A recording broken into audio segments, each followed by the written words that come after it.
3년 동안 나한테 한 짓이 이거야? 눈 못 뜨는 남편 옆에서 울면서 기도한 시간이 몇 시간인 줄 알아? 그 시간 동안 당신은 그 여자한테 전화하고 있었던 거야? 제 목소리가 얼마나 컸는지 병실 복도까지 울렸을 겁니다. 간호사가 달려와 문을 열었지만 저는 멈출 수가 없었어요. 남편의 붕대 감긴 얼굴 위로 눈물이 흐르고 있었지만 그 눈물이 더 이상 저를 흔들지 못했습니다. 이 이야기를 처음부터 하려면 3년 전 그 전화를 받던 날로 돌아가야 해요. 새벽 2시였어요. 잠결에 울리는 전화벨 소리에 눈을 떴습니다. 화면에 뜬 번호는 모르는 번호였는데 이 시간에 모르는 번호라면 보통 무시하잖아요. 근데 직감적으로 받아야 할 것 같았어요. 전화기 너머로 들린 건 병원 응급실이었습니다. 남편이 교통사고를 당했는데 차량 화재까지 발생해서 지금 응급수술 중이라는 거였어요. 보호자가 빨리 와야 한다고. 저는 잠옷 위에 패딩만 걸치고 뛰쳐나갔어요. 택시 안에서 손이 너무 떨려서 안전벨트도 제대로 못 맸습니다. 병원까지 20분이 이 시간처럼 느껴졌어요. 응급실에 도착하니 남편은 이미 수술실에 들어간 상태였고 간호사가 상황을 설명해 줬어요.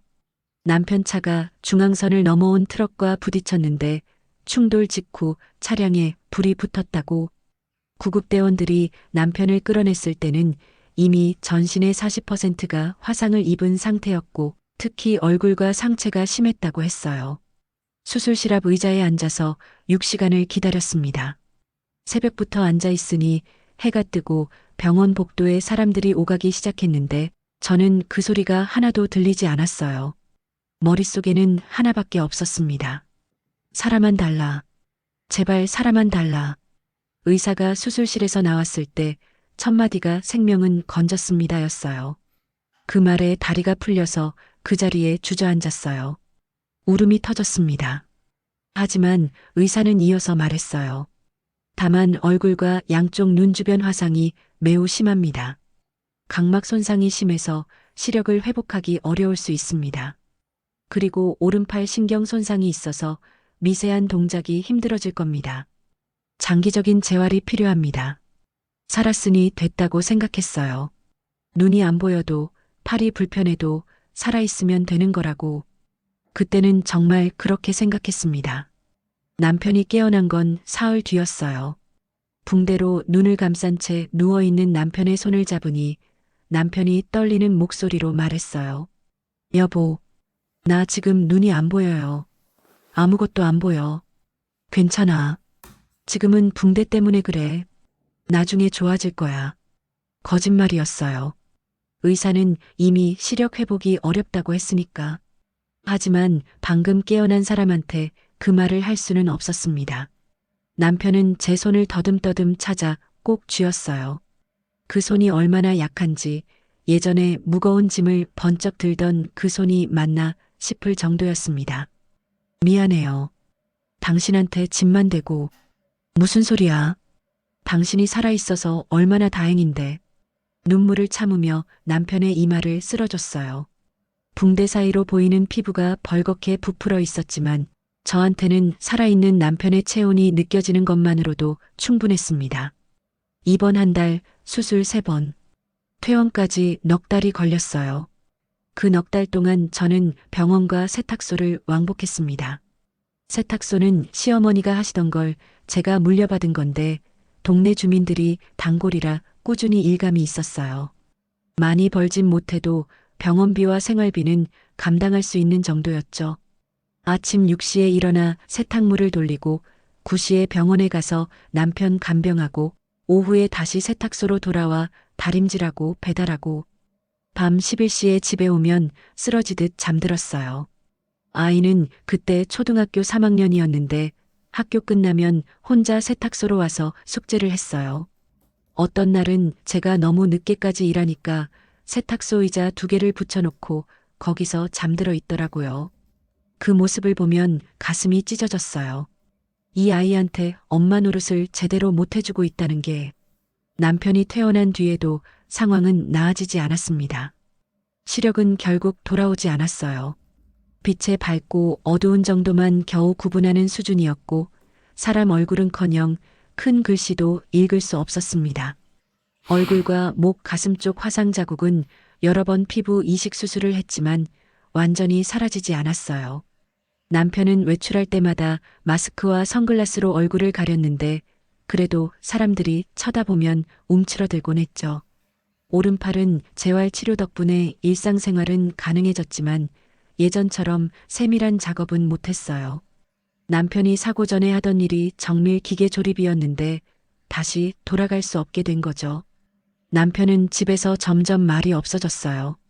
하루 종일 소파에 앉아 라디오만 틀어놓고 제가 말을 걸면 짧게 대답하고 밥도 억지로 먹는 수준이었습니다. 어느 날은 제가 퇴근하고 들어왔는데 남편이 어둠 속에 앉아 있었어요. 불을 켜지도 않고요. 눈이 안 보이니까 불이 켜져 있든 꺼져 있든 상관없었던 거죠. 여보, 왜 불도 안 켜고 있어? 어차피 나한테는 다 똑같아요. 그 말이 칼로 찌르는 것보다 아팠습니다. 남편을 일으켜 세우기까지 1년이 걸렸어요. 저는 포기하지 않았습니다. 매일 아침 남편을 깨우고 같이 산책을 나가고 음성도서를 찾아 틀어주고 시각장애인 복지관에 등록해서 점자도 배우게 했어요. 처음에 남편은 다 귀찮다고 했어요. 나가기 싫다, 사람 만나기 싫다, 그냥 내버려 두라고. 그때마다 저는 당신 혼자만의 인생이 아니야. 우리 아이도 있잖아라고 했습니다. 아이가 결정적이었어요. 어느 날 아이가 학교에서 돌아와 아빠한테 이렇게 말한 겁니다. 아빠, 오늘 학교에서 우리 가족 그림 그렸어. 아빠도 그렸는데 선생님이 아빠가 제일 멋있다고 했어.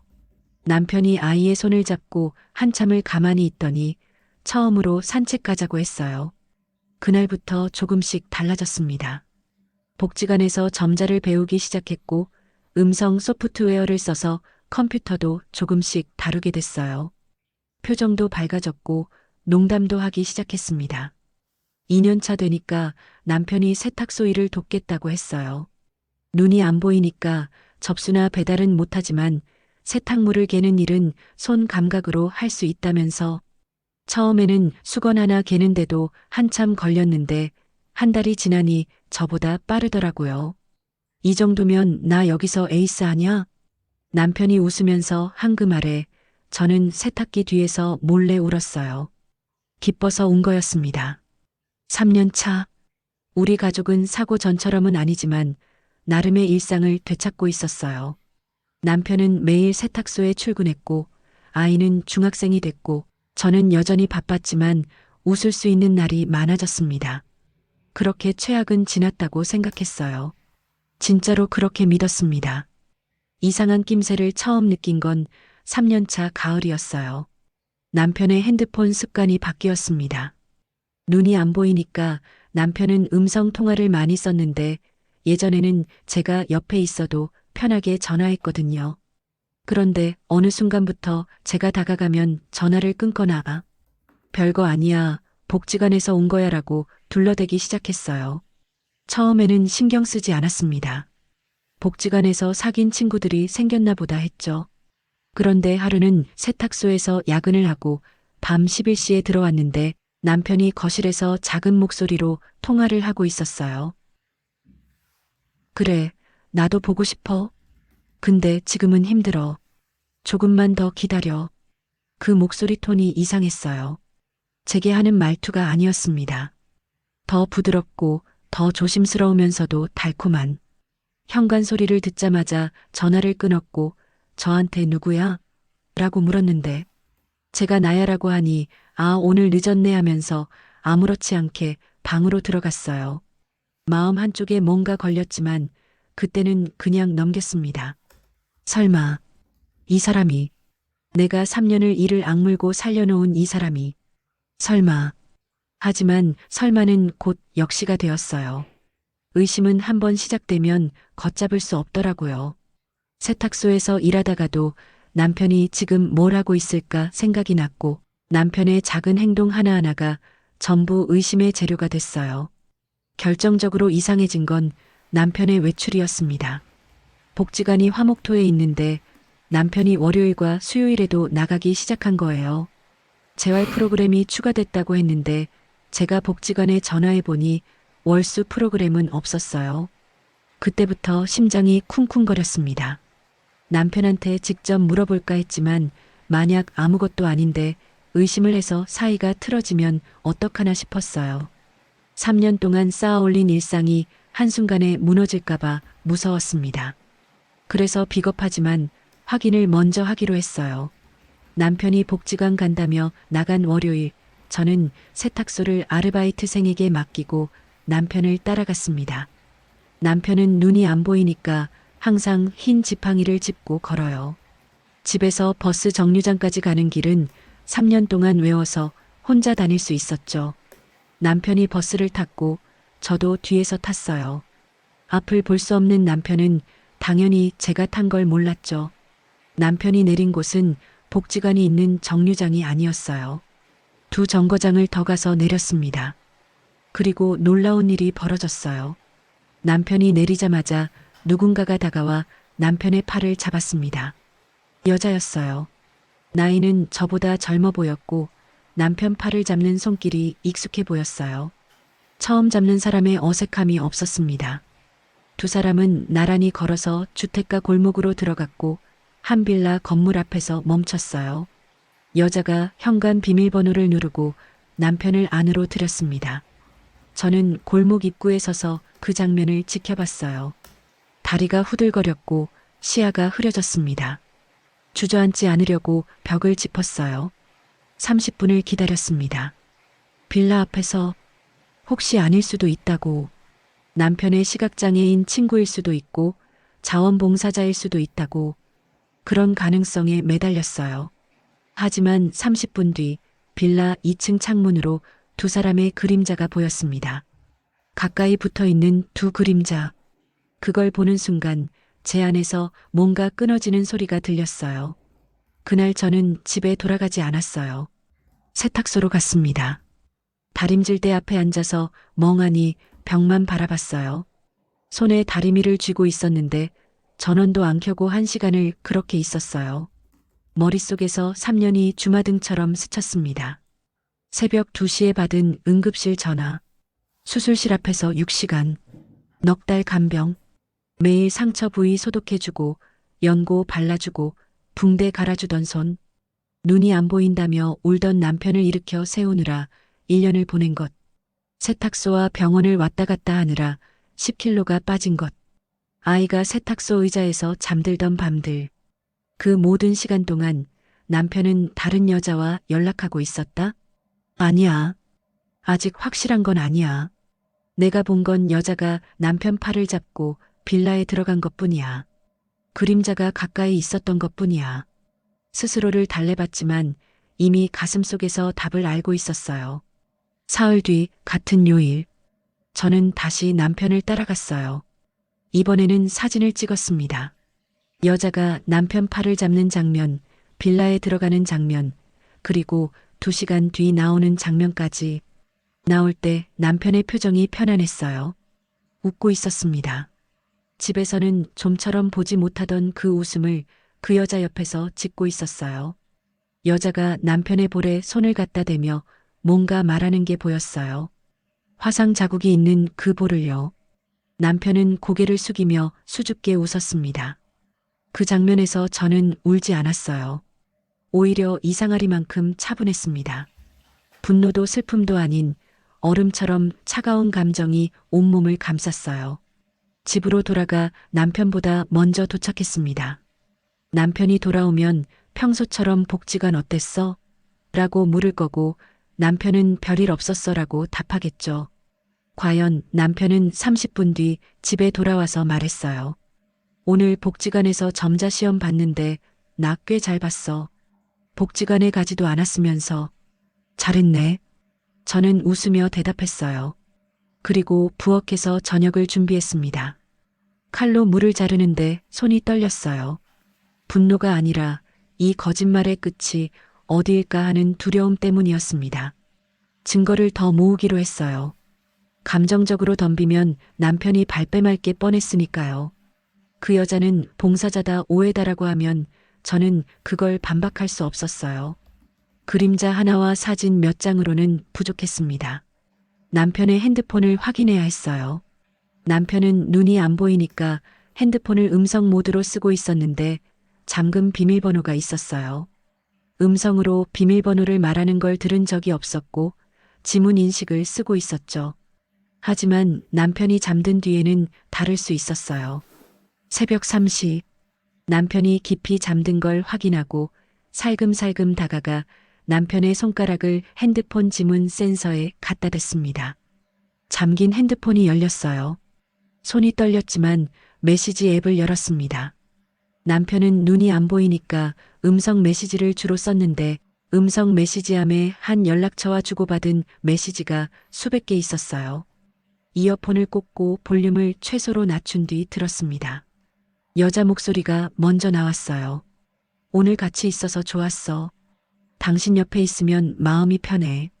남편 목소리. 나도. 내가 없었으면 이 어둠 속에서 버티지 못했을 거야.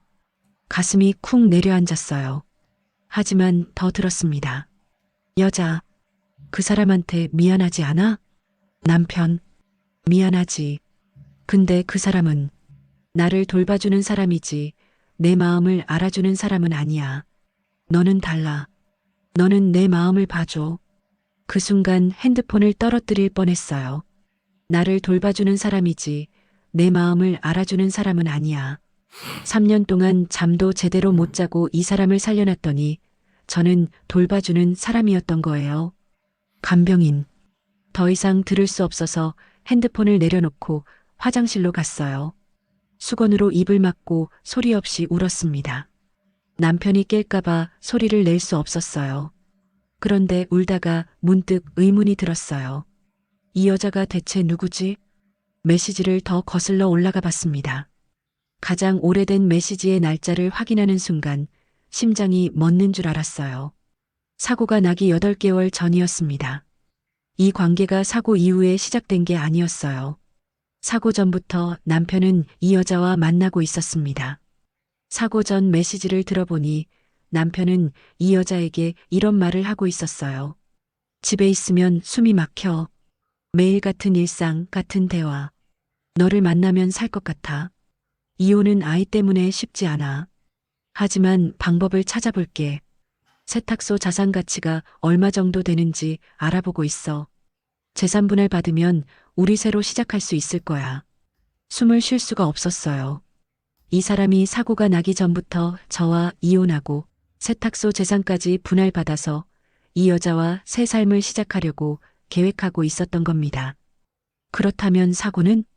사고 당시 경찰 보고서가 생각났어요. 분명 남편 혼자 운전 중이었다고 했는데 잠깐 보고서를 다시 볼 필요가 있었어요. 다음 날 사고 당시 보험 서류와 경찰 사고 보고서를 찾아봤습니다. 3년 전 서류라 서랍 깊숙이 들어가 있었는데 뒤지고 뒤져서 찾아냈어요. 경찰 보고서에는 운전자 1인 탑승으로 되어 있었어요.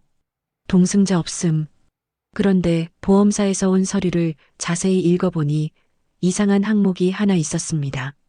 사고 현장 목격자 진술사고 차량에서 남성 1인을 구출한 직후 차량 조수석 쪽에서 여성 1인이 스스로 탈출하여 현장을 이탈함. 여성 1인. 저는 그날 집에 있었어요. 아이도 집에 있었고요. 그러면 그 차에 타고 있던 여자는 누구? 손이 벌벌 떨렸어요. 남편은 그날 밤 회사 동료 송별회에 다녀온다고 했어요.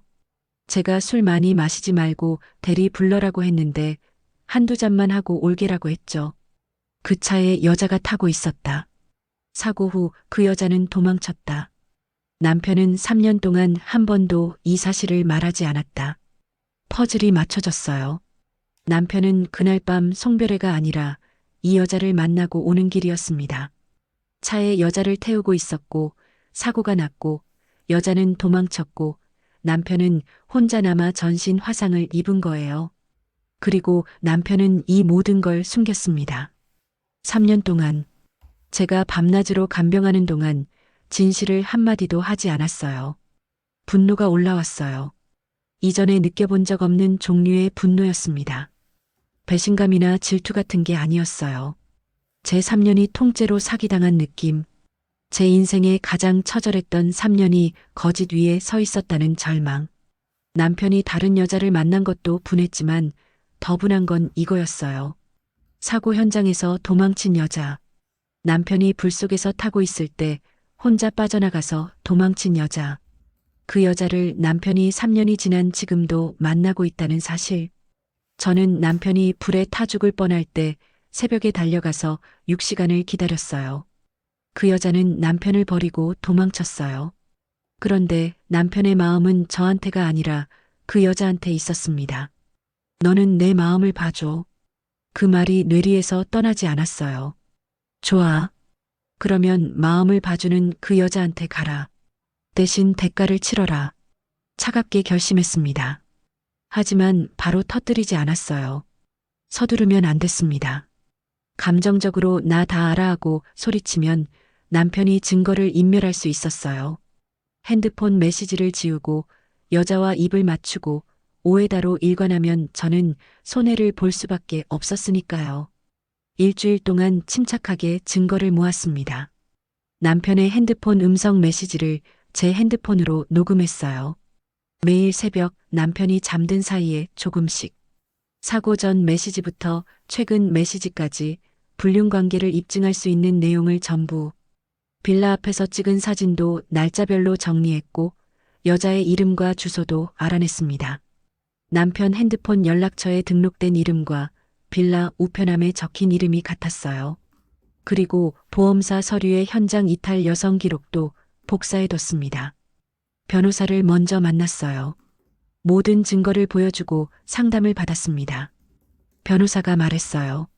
상대방이 장애가 있더라도 이혼 소송은 가능합니다. 이 정도 증거면 유책 배우자 입증에 충분하고 위자료 청구도 가능합니다. 상간 상대에게도 별도로 손해배상을 청구할 수 있습니다. 재산 분할은요? 유책 배우자의 경우 재산 분할 비율이 줄어들 수 있습니다. 특히 세탁소가 배우자분의 시어머니로부터 물려받은 것이라면 특유 재산으로 인정될 여지가 큽니다. 그 말을 듣고 마음이 좀 놓였어요. 세탁소만큼은 지킬 수 있겠다 싶었습니다. 변호사를 만나고 돌아오는 길 발걸음이 이상하게 가벼웠어요. 3년 만에 처음으로 제 인생의 주도권이 제 손에 돌아온 느낌이었습니다. 증거를 다 모은 날 저는 남편 앞에 앉았습니다. 아이를 친정 엄마한테 미리 보내놓은 상태였어요. 이 대화에 아이가 있어서는 안 됐으니까요. 남편은 소파에 앉아 라디오를 듣고 있었어요. 볼 수 없는 눈으로 허공을 향하고 있었고 표정은 평온했습니다. 저는 라디오를 껐어요. 여보, 왜 꺼요? 할 얘기가 있어서. 무슨 얘기? 저는 핸드폰을 꺼내 녹음해둔 음성 메시지를 재생했습니다. 남편의 목소리가 거실에 울려 퍼졌어요. 집에 있으면 숨이 막혀. 매일 같은 일상, 같은 대화. 너를 만나면 살 것 같아. 그리고 여자 목소리. 오늘 같이 있어서 좋았어. 남편의 얼굴이 순간 굳었어요. 볼 수 없는 눈이 크게 떠졌고 입술이 바르르 떨리기 시작했습니다. 이게 뭐야? 당신 핸드폰에서 나온 거야. 이 여자 누구야? 복지관에 간다면서 그 여자 집에 갔지? 월요일하고 수요일마다. 내가 다 따라갔어. 사진도 있어. 남편이 소파에서 몸을 앞으로 숙였어요. 여보, 그게. 변명하기 전에 하나만 물어볼게. 저는 보험 서류를 펼쳤어요.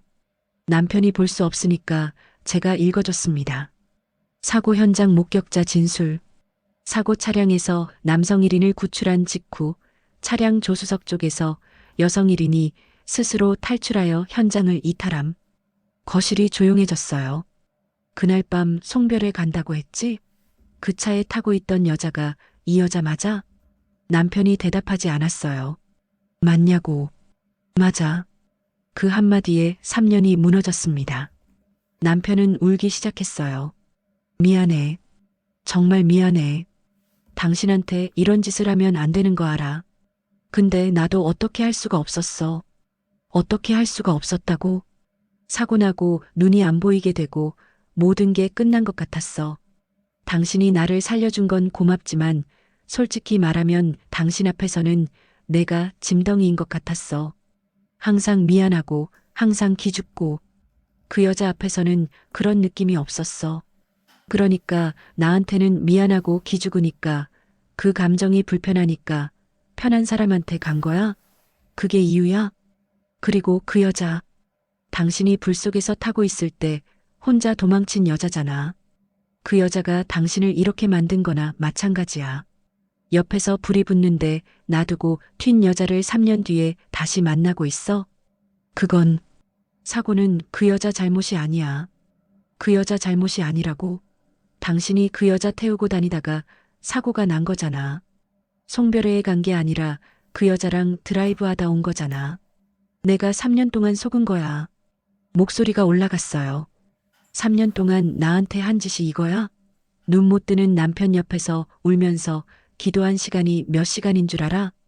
그 시간 동안 당신은 그 여자한테 전화하고 있었던 거야? 남편은 고개를 떨구고 있었어요. 볼 수 없는 눈에서 눈물이 흘러 화상 자국 위를 타고 내렸습니다. 예전 같았으면 그 모습에 마음이 흔들렸겠죠.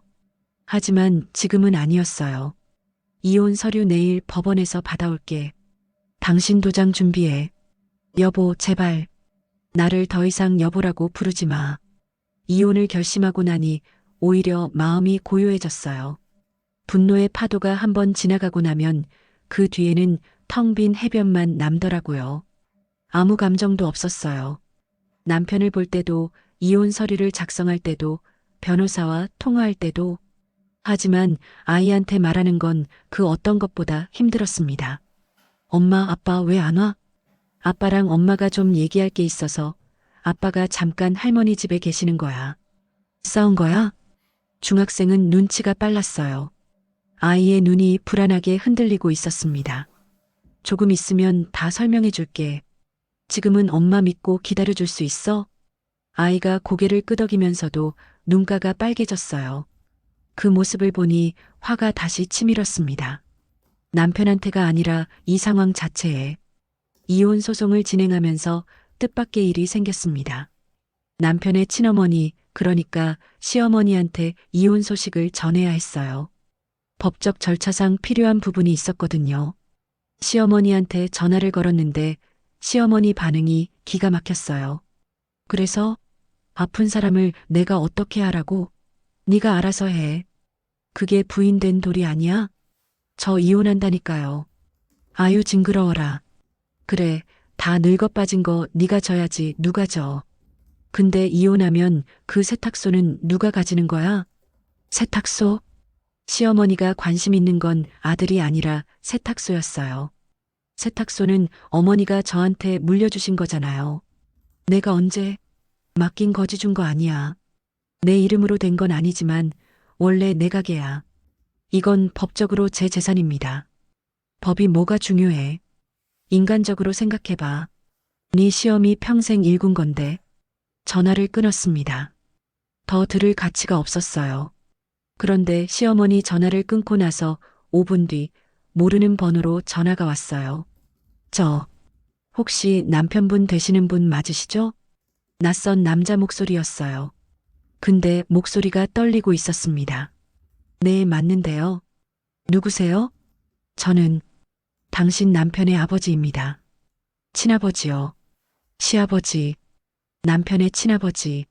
남편한테 친아버지 이야기를 들은 적이 있었어요. 남편이 어릴 때 부모님이 이혼하면서 어머니가 남편을 데리고 재혼하셨다고. 친아버지는 그 뒤로 한 번도 찾아오지 않았다고. 시어머니는 친아버지를 무능력하고 쓸모없는 인간이라고 했고 남편도 그 말을 고지곳대로 믿고 있었죠. 실례지만 제 번호를 어떻게 아셨어요? 시어.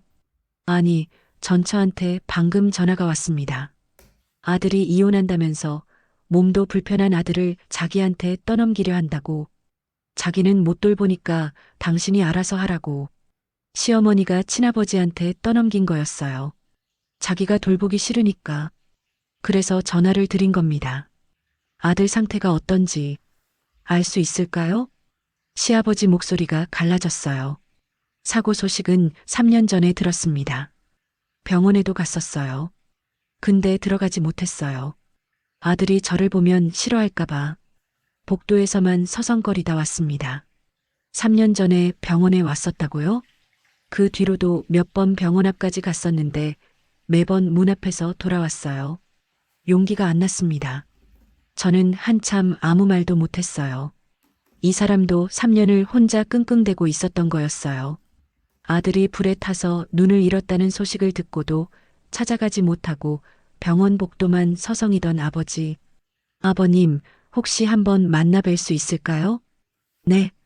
직접 뵙고 말씀드리고 싶은 게 있어요.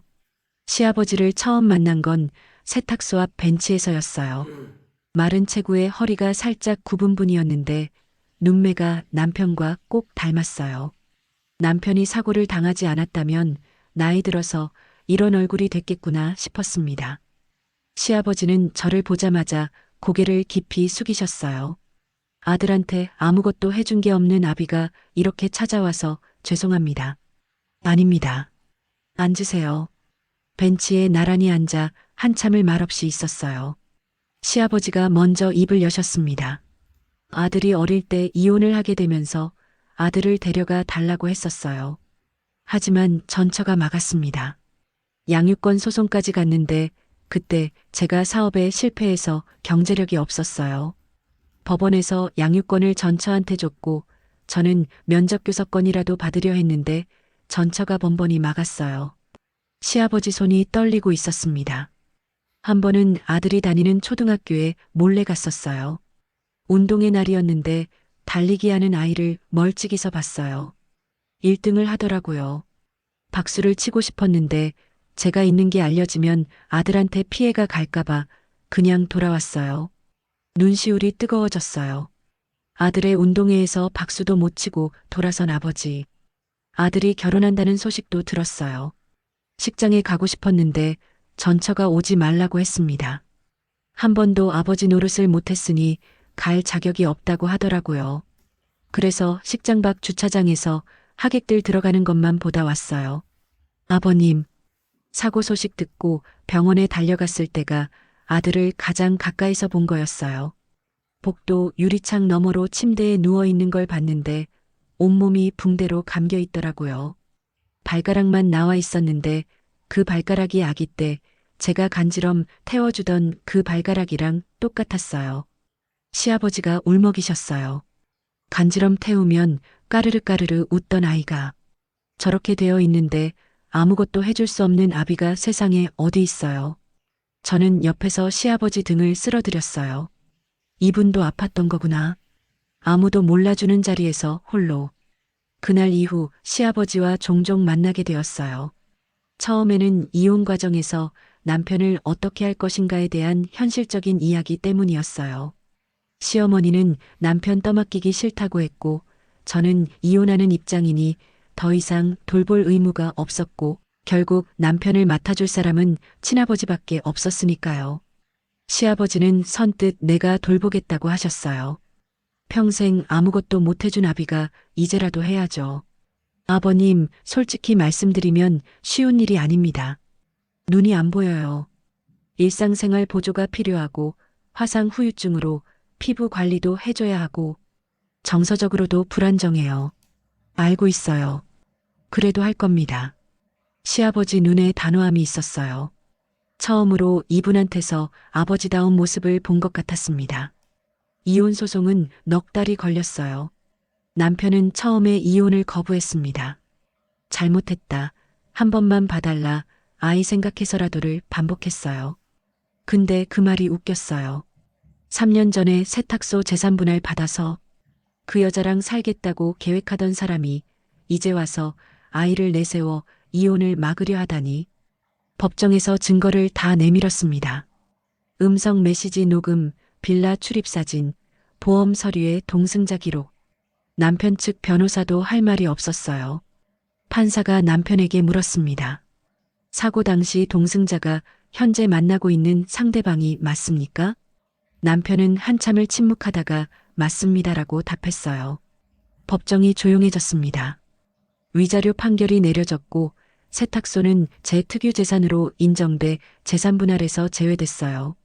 남편이 3년간 세탁소를 도왔다는 기여분은 약간 인정됐지만 유책 배우자라는 점에서 대폭 감경됐죠. 상간 상대한테도 별도로 소송을 걸었습니다. 사고 현장에서 도주한 부분은 형사 쪽으로도 검토 중이에요. 마지막 재판이 끝나고 법원을 나오는데 남편이 뒤에서 불렀어요.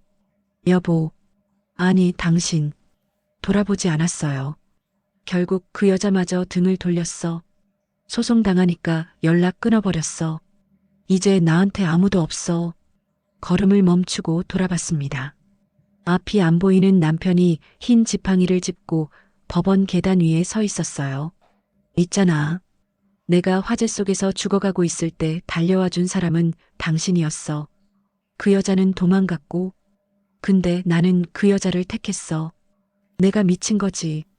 이제야 깨달은 거야? 너무 늦었다는 거 알아. 그래도 말하고 싶었어.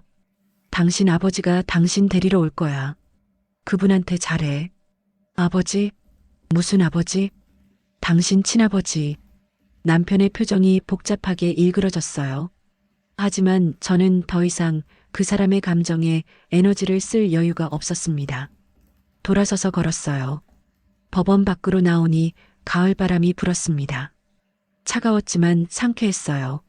3년 만에 처음으로 제 걸음으로 걷는 기분이었습니다. 이혼 후 6개월, 생활이 안정되기 시작했어요. 세탁소를 지켜낸 덕분에 수입은 꾸준했고 아이는 처음에 힘들어하더니 시간이 지나면서 적응했습니다. 엄마 얼굴이 요즘 좋아졌어라는 아이 말에 괜히 울컥했어요. 시아버지는 약속대로 남편을 맡아 돌보고 계셨어요. 작은 원룸에서 둘이 사는데 처음에 남편이 친아버지를 심하게 거부했다고 들었어요. 어릴 때 버리고 간 사람이 지금 와서 뭐 어쩌자는 건데. 그렇게 소리치는 아들한테 시아버지는 아무 말 안 하고 밥만 차려주셨대요. 매일 아침 밥, 점심 도시락, 저녁국까지. 말 한마디 하지 않고 묵묵히. 한 달쯤 지나니 남편이 조금씩 마음을 열었다고 해요. 고맙다는 말 한마디가 남편 입에서 나오기까지 석 달이 걸렸다고 하더라고요. 시아버지는 그 한마디에 방에 들어가 한참을 우셨대요. 저한테 전화로 그 얘기를 해주시면서 30년 만에 아들한테 고맙다는 말을 들었다고 하시는데 전화기 너머로 시아버지의 울먹이는 숨소리가 들렸습니다. 시아버지와 저는 자주 만났어요. 이혼했으니 시아버지를 만날 이유가 없는 것 같지만 이상하게도 이혼 후에 더 자주 연락하게 됐어요. 시아버지는 저한테 아버지 같은 분이 되어가고 있었습니다. 세탁소가 바빠서 아이를 못 챙길 때 시아버지가 와서 아이 밥을 해주셨고 아이의 학교 상담에도 같이 가주셨어요. 학교에서 할아버지세요? 라고 물으면 네, 할아버지입니다라고 당당하게 대답하시더라고요. 아이도 시아버지를 좋아했어요. 할아버지가 해주는 계란말이가 세상에서 제일 맛있어라는 말을 듣고 시아버지가 얼마나 좋아하셨는지. 한 번은 세탁소 보일러가 고장나서 한겨울에 난방이 안 됐는데 시아버지가 밤에 달려와서 새벽까지 고쳐주셨어요. 손가락이 시뻘겋게 얼어 있었는데도 이 정도는 별거 아니다라고 하시면서 그런 시아버지를 볼 때마다 우리 아빠가 살아계셨으면 이런 느낌이었을까 생각했어요. 아버지가 일찍 돌아가셔서 아버지라는 존재가 뭔지 잘 몰랐는데 시아버지를 통해 처음으로 알게 된 것 같았습니다. 그런데 1년쯤 지나 시아버지의 연락이 뜸해졌어요. 전화를 해도 안 받으시고 만나자고 해도 요즘 좀 바빠서라며 피하셨어요. 아이가 보고 싶다고 해도 할아버지가 좀 몸이 안 좋아서 나중에 보자라고만. 이상하다 싶어 시아버지 집에 찾아갔어요. 배를 눌러도 대답이 없어서 한참을 서 있었는데 안에서 기침 소리가 들렸어요. 한두 번이 아니라 연달아 쏟아지는 기침이었습니다. 문이 열렸을 때 시아버지의 모습에 숨이 멎었어요. 몇 달 사이에 살이 빠져서 뼈가 드러나 보였고 얼굴이 누렇게 떴고 숨을 쉴 때마다 가슴에서 쌕쌕 소리가 났어요. 아버님, 이게 무슨... 들어오지 마라. 감기 옮겨. 감기가 아니었어요. 감기에 걸린 사람 얼굴이 아니었습니다. 제가 억지로 들어가니 방 안에 약봉지가 산더미처럼 쌓여 있었고 병원 진료 확인서가 여러 장 놓여 있었어요. 들어봤습니다. 폐섬유증 말기. 양쪽 폐의 섬유화가 상당히 진행되어 있었고 산소호흡기 없이는 일상생활이 어려운 상태였어요. 아버님, 이거 언제부터? 한 1년 됐어. 1년이요? 왜 말을 안 하셨어요? 내가 뭘 더 짊어지게 하겠냐. 이혼하느라 고생한 것만 해도 다행인데 늙은이 병까지 걱정시키고 싶지 않았어. 아버님, 괜찮아. 의사가 그러는데 이제 시간이 얼마 안 남았다고. 그래서 정리를 좀 하려고. 시아버지가 서랍에서 봉투 하나를 꺼내셨어요. 이게 뭐예요? 네가 하는 세탁소, 그 건물 알지? 그 건물 주인이 나야. 네. 10년 전에 사업이 한 번 됐을 때 그 건물을 하나 사뒀어. 아들한테 언젠가 주려고. 근데 아들한테 직접 줄 기회가 없었지. 전처가 그 건물에서 세탁소를 하게 된 것도 사실 내가 뒤에서 임대료를 싸게 해준 거야. 믿을 수가 없었어요. 시어머니가 그 건물에 세탁소를 연 게 아버님 때문이었어요? 아들이 사는 모습을 조금이라도 가까이서 보고 싶었어. 직접 못 만나니까 그 건물이라도 내 거이면 아들네 가게 상황을 알 수 있으니까. 시아버지가 그 건물을 통해 멀리서 아들 가족을 지켜보고 있었던 거였어요. 면전에서 아버지 노릇은 못해도 건물 뒤에 숨어서 아버지이고 싶었던 거죠. 이 건물을 너한테 주려고 해. 등기 이전 서류 다 준비해뒀어. 아버님, 이건 세탁소 임대료 걱정 없이 장사해. 이게 이 늙은이가 남기고 갈 수 있는 전부야. 눈물이 폭포처럼 쏟아졌어요. 아버님, 저는 며느리도 아닌데. 이혼했는데. 왜 저한테? 이혼이 뭐 중요해. 너는 내 아들을 3년이나 살려준 사람이야. 내가 해야 할 일을 대신 해준 사람이고. 그리고 우리 손주의 엄마잖아. 나한테는 그게 전부야. 그 말에 시아버지 앞에서 펑펑 울었어요. 소리내서 얼굴 가리지 않고 아이처럼. 시아버지는 2달 뒤 조용히 눈을 감으셨어요. 마지막 한 달은 호스피스 병동에서 보내셨는데 저와 아이가 매일 갔어요. 아이는 할아버지 손을 잡고 학교에서 있었던 일을 이야기해줬고 시아버지는 눈을 감은 채 미소만 지으셨어요. 마지막 날 시아버지가 제 손을 잡고 말씀하셨어요. 고마웠어. 세상에서 가장 좋은 며느리였어. 그리고 아이 머리를 쓰다듬으시며 할아버지가 저 위에서 매일 우리 손주 응원할게. 그날 밤 시아버지는 잠들 듯 떠나셨습니다. 장례식은 조용했어요. 시아버지의 오랜 친구분 몇 명과 저와 아이만 있었습니다. 남편도 왔어요. 흰 지팡이를 짚고 볼 수 없는 눈에서 눈물이 흘러 화상 자국 위를 타고 내렸어요. 아버지 영정 사진 앞에서 한참을 서 있었습니다. 아버지, 한 번도 아버지라고 못 불렀는데 그 장면을 보면서 저도 울었어요. 남편이 미웠지만 아버지를 잃은 아들의 슬픔까지 미워할 수는 없었으니까요. 지금 저는 이혼한 지 1년 반이 됐어요. 시아버지가 남겨주신 건물에서 세탁소를 하고 있습니다. 매달 나가던 임대료가 없어지니 여유가 생겼고 시설도 조금씩 고치고 있어요. 세탁기 2대를 새로 들이고 배달 서비스도 시작했어요. 아이는 이제 고등학생이 됐는데 주말마다 세탁소에 와서 일을 도와줘요. 접수 받고 배달 다니고 세탁물 분류하고 공부보다 이게 더 재밌다면서. 세탁소 카운터 뒤에 사진이 하나 걸려 있어요. 시아버지와 아이가 놀이공원에서 찍은 사진이에요. 둘 다 솜사탕을 들고 웃고 있는 사진. 아이가 틈만 나면 그 사진을 보면서 할아버지 계란말이 먹고 싶다고 해요.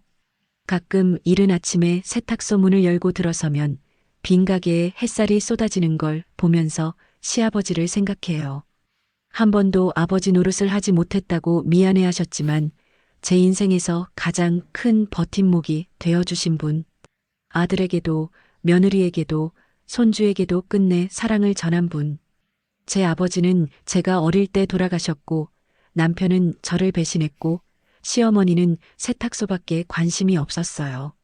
세상에 기댈 곳이 없다고 생각했는데 생각지도 못한 자리에서 아버지가 나타났습니다. 아무것도 해준 것이 없다며 미안해 하셨지만 사실 전부 해주셨어요. 건물을 물려준 게 전부가 아니었습니다.